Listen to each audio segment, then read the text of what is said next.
Thank you for joining us, listeners, on the Wise Woman Forward podcast. And today, we've got a friend of mine joining us. And let me tell you all about her. I'm just going to read it so that I cover everything. Dawn Gallagher is a former supermodel, author, beauty expert, and television host whose career has spanned major magazine covers. We are talking major covers, and global beauty brands and best-selling books. Today, she brings the wisdom and perspective of that life in beauty, media, and the reinvention that she's done. She brings it to her work on pro-aging, self-love, wellness, and helping women feel radiant at every stage of life.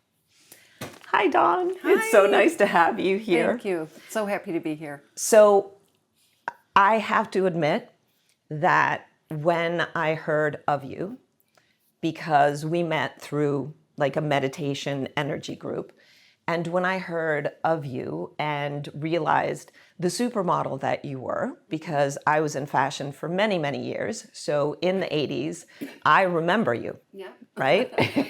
I was on the business side of fashion, and I remember you on the covers, etc. And when I heard of you, I was like, okay, we're probably never going to be friends because she's too beautiful and she's too fancy and all that kind of stuff.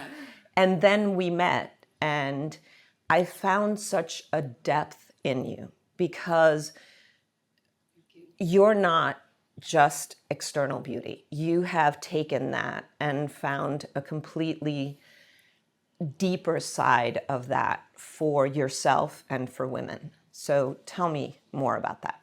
Yes, I feel that as women get older, and as I call it staging, not aging, it's a stage in life, we've been sold a bill of goods that as we age that we become invisible or our value is about youth and beauty, which is a lie, because as we age, it's our wisdom, it's our life experiences, it's who we are, our kindness. And for me, I've had so much happen in my life, and I think that really makes me who I am and brings forth my beauty. I've been through births, I've been through deaths, I've been through hurricanes and earthquakes, and I've had such rich life experience, and I feel like that's what makes us women beautiful and makes us wise. Yeah. Mm-hmm. So having been in the fashion industry on the business side of it, mm-hmm. and when I entered, I thought, oh, this is really a great business for women. But I saw where it actually could be quite, it took away from women. Did you find that on your side, being a model and being in front of the camera? Absolutely. Well, first of all, it's a hotbed for predators.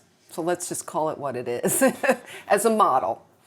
And because they have access to young, beautiful women. And I always thought, why do they want to hire us at 15, 16, 17? Because we're easy prey. We're naive, we're vulnerable, our brains are not developed yet. You know, I feel as a model, you should not even begin working until you're 25, 26, when your brain's developed, because it's just too easy to get swept up with the wrong type of people and get into situations that might not be healthy for you. So was it positive for women? In some ways it was. And in other ways, like, you really had to navigate very treacherous waters. I thought sexual harassment was part of the business. I didn't know, and most women felt that way, where they were like, oh, these are just men being men. No, it's wrong. It really damages our productivity. It really damages, going into work and not being fearful about being harassed. I mean, I used to not accept bookings because I didn't want to work with certain photographers who I knew were going to harass me. So it really stopped a lot of really important work that I could have brought to the table. And yeah, I mean, the positive side, you make money. So, for women, it was like, wow, I'm making $150 an hour, $200 an hour, which, coming from Buffalo, and a family of 10, that was a lot of money to me in the 80s. It's a lot of money today. So that was the positive side of it. Traveling, I was able to travel all over the world. That was very positive.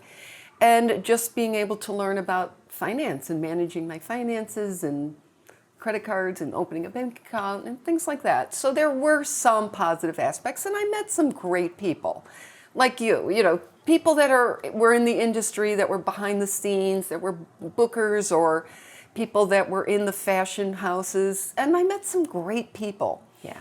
So there was some very positive sides along with the negative. Yeah.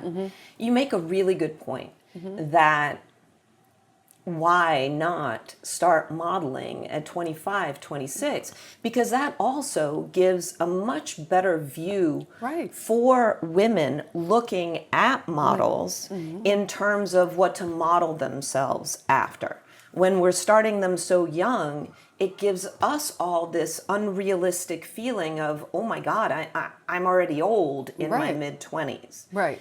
So if you were to remake modeling, aside from, of course, taking predators and that away, how would you put forward models to present to women how they should be presented? Yeah, I would start a modeling agency, or the agents, I would tell them they have to be at least 26 when their brains are developed, at least.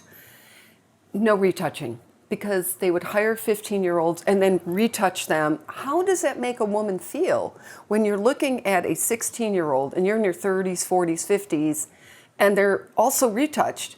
Just no lines, it just gives such a negative message to the average woman. And then the height and the weight and all that, I think, really does a disservice, because women look at it and they think, well, I have to be like this. I have to be eternally youthful. I have to look, perfect. I can't have a wrinkle on my face. I have to be perpetually youthful. And I think a lot of that comes from men controlled the business, and it was their fantasy of how they wanted women to stay perpetually young and flawless and no wrinkles, and don't you dare talk back. Oh, God. So I would love to see models who are in their late 20s, even 30s, and be able to have an opinion, like, this doesn't look right. I would never wear this. To really get involved in more of in the studios, more of the photo shoots, and because right now we have no voice, we can't say anything. It would just be nice to give, not where you'd want to change someone's fashion style, but just give their opinion, like the shoot, maybe this is more comfortable, or this is, I think as a woman, what I would want to see, and just to have more of a voice in the industry.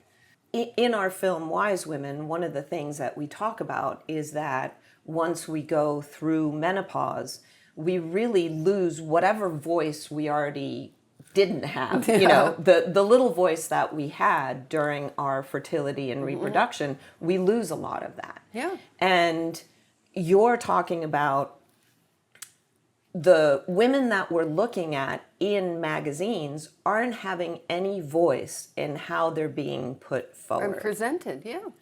That's amazing. I mean, amazing in a, sorry, it's amazing to me, incredible actually, non-credible that happens. Well, sometimes they'll say, oh, would you wear this dress? Or, but there's no real collaboration around, because again, when you do editorial, the girls are very, very young, and the photographer kind of runs the show, and usually they're very chauvinistic, and they want it shot the way they want it shot, and you really don't have a lot of opinion on.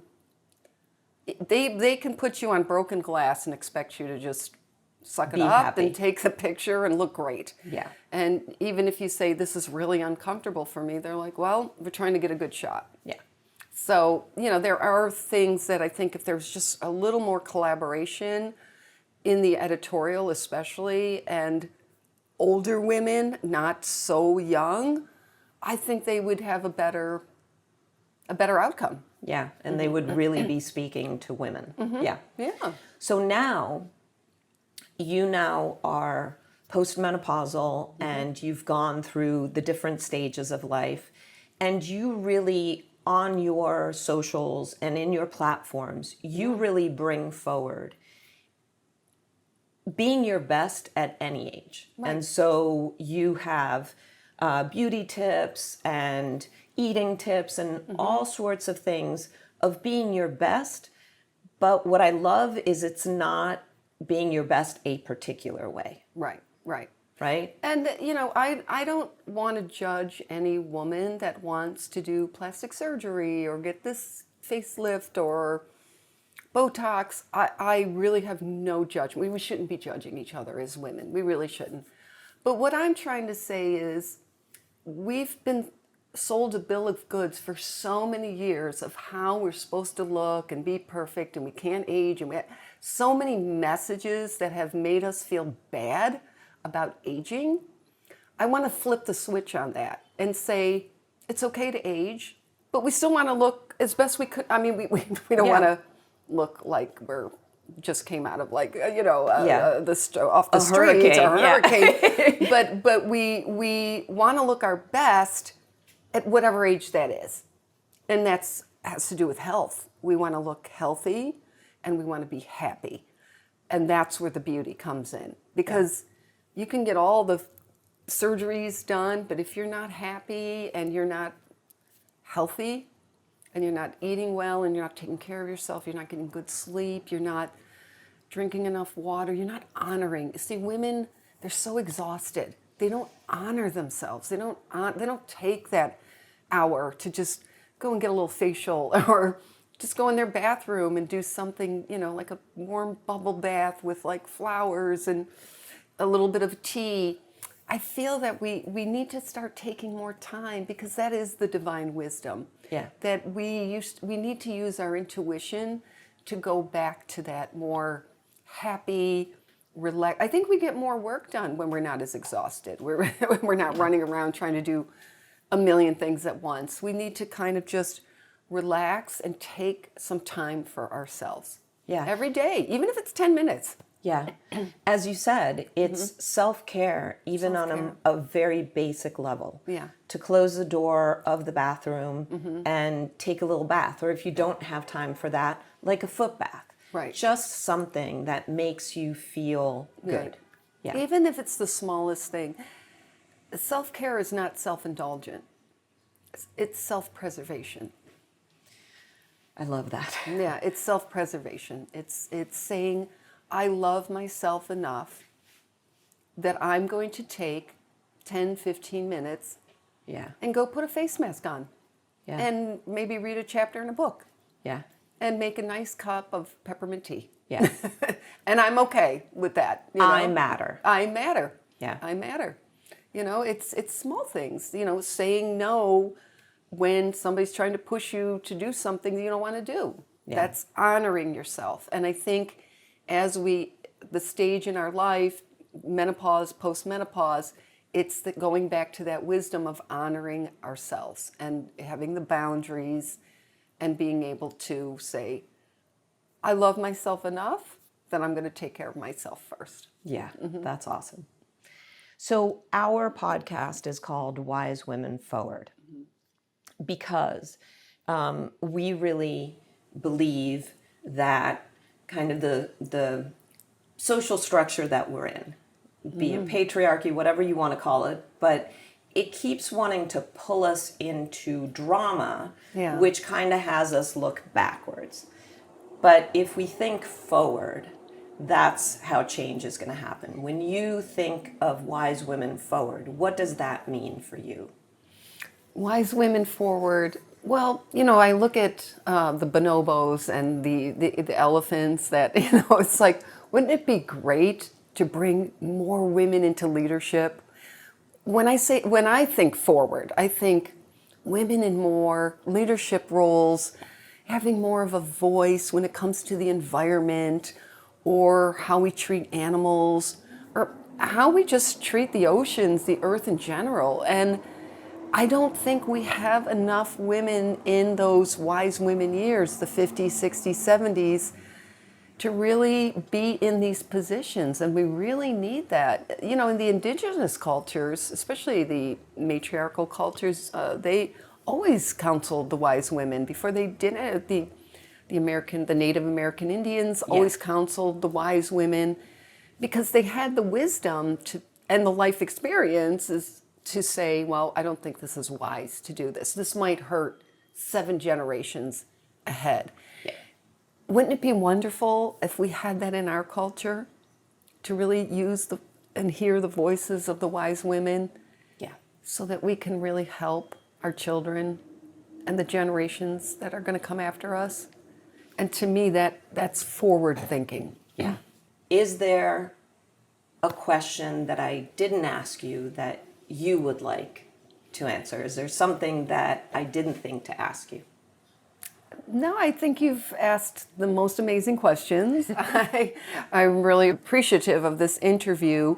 And again, I just want women to know that we're not egg cartons or milk cartons. There's no expiration date on beauty. I know some of the most amazing women in their 90s who are creating the most amazing art and still hiking up mountains and doing incredible things. Don't let anybody dull your sparkle. Don't let anybody tell you you're too old to do this or you're this. Don't listen to anybody. Just do you and have fun and get out there and thrive. That's what I want to say to women. Yeah. Mm-hmm. That's a perfect thing for women to hear. Thank you, Dawn. Thank you for being with us today. Thank you. It was an honor and a pleasure.